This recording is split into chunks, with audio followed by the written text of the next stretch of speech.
দোকানে যে শোরুমের কোবায়া ব্যাপকভাবে ক্ষয়ক্ষতি করছে। আমার দোকানের প্রায় 3-4 লাখ টাকার মাল হবে, পুরা মাল নিয়ে গেছে। সড়ক জুড়ে আগুনে পোড়া সামগ্রীর ছাই, পাশের দোকানগুলোতে স্পষ্ট ভাঙচুরের চিহ্ন। শনিবার সকালে দোকানগুলোতে এসে এমন দশা দেখতে পান ব্যবসায়ীরা।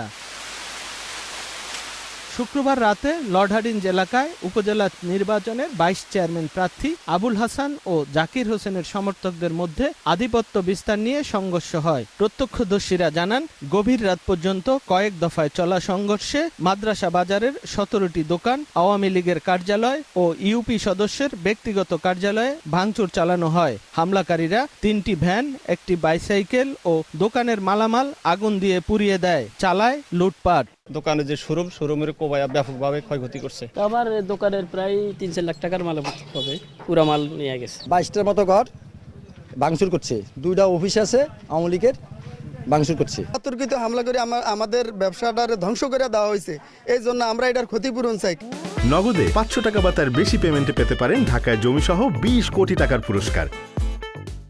এ ঘটনায় জড়িত সন্দেহে স্থানীয় ইউপি সদস্য আব্দুর রহিম ও যুবলীগ নেতাকে আটক করেছে পুলিশ। পরিস্থিতি নিয়ন্ত্রণে ঘটনাস্থলে বাহিনীর অতিরিক্ত সদস্য মোতায়েন করা হয়েছে।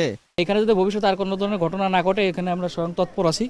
আমাদের সাথে অফিসার ফোর্স আরও এখানে আছে। তৃতীয় ধাপে আগামী 29 মে লালমোহন উপজেলা পরিষদ নির্বাচনের ভোট গ্রহণ হওয়ার কথা। এখানে চেয়ারম্যান পদে 5, ভাইস চেয়ারম্যান পদে 7 জন প্রতিদ্বন্দ্বিতা করছেন।